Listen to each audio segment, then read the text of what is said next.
Bentornati a un nuovo appuntamento con le previsioni meteo nel corso dei prossimi giorni. Assisteremo ancora a bel tempo, ma attenzione perché nel weekend è annunciato l'arrivo della perturbazione di un fronte instabile che aprirà poi la porta a perturbazioni atlantiche e a un flusso più attivo freddo dalla Scandinavia.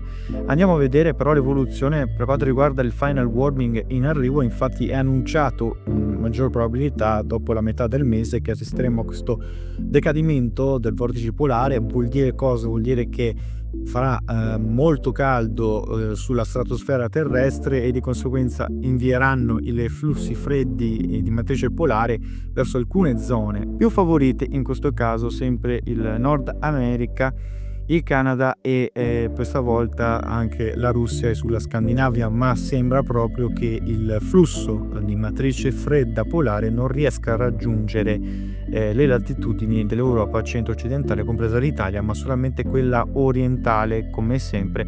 Ma questa volta, come vedete, la grafica induce ad avere più perturbazioni atlantiche e di conseguenza senza assistere a nessun flusso instabile con nevicate, insomma, a quote basse per il periodo. Insomma, non necessiterebbe a nulla di che queste le grafiche che vi ho fatto mostrare, ma andiamo a vedere per quanto riguarda il corso dei prossimi giorni cosa succederà.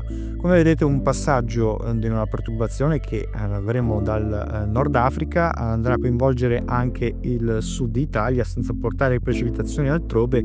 Avremo delle precipitazioni comunque moderate, come vedete anche oltre i 30 mm localmente sulla Sicilia, localmente anche sulle zone come Cagliari e sulla Sardegna e in parte anche sulla Calabria, specie quella ionica, e altrove invece nulla di che. Per quanto riguarda il resto dei settori, fino alla giornata di sabato non avremo nubi se non qualche passaggio di vedature alte, ma nulla di che.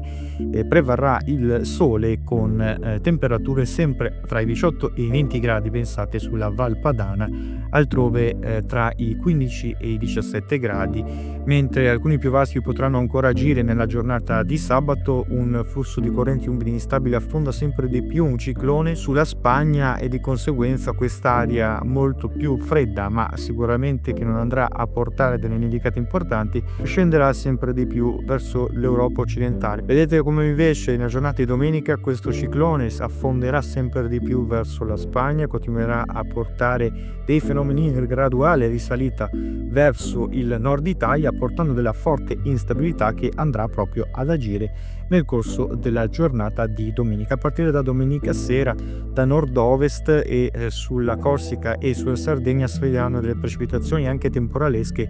Il rischio di locali grandinate rimane, attenzione, lungo le coste dell'Alto Tirreno. Precipitazioni, come vedete, più abbondanti soprattutto sulla Toscana, ma soprattutto in questo caso sul Lazio e in parte anche sulla Campania, specie quella settentrionale. Lunedì, come vedete, l'instabilità proseguirà e dato il flusso di aria più fredda dalla Scandinavia, che sembra assai molto probabile, non riuscirà a portare nevicate a quote chissà basse, saranno sempre attorno ai 1200-1500 metri sulle Alpi, mentre l'instabilità maggiore andrà instaurandosi, come vedete, al centro Italia, lungo le coste anche della Sardegna, dato sempre questa ingerenza del minimo depressionario sull'Europa occidentale. Da capire perché poi in seguito sembra continuino ad esservi delle rapide perturbazioni, dei rapidi impulsi instabili, ma essendo ancora una tendenza molto incerta, vi invito a seguire i prossimi aggiornamenti meteo.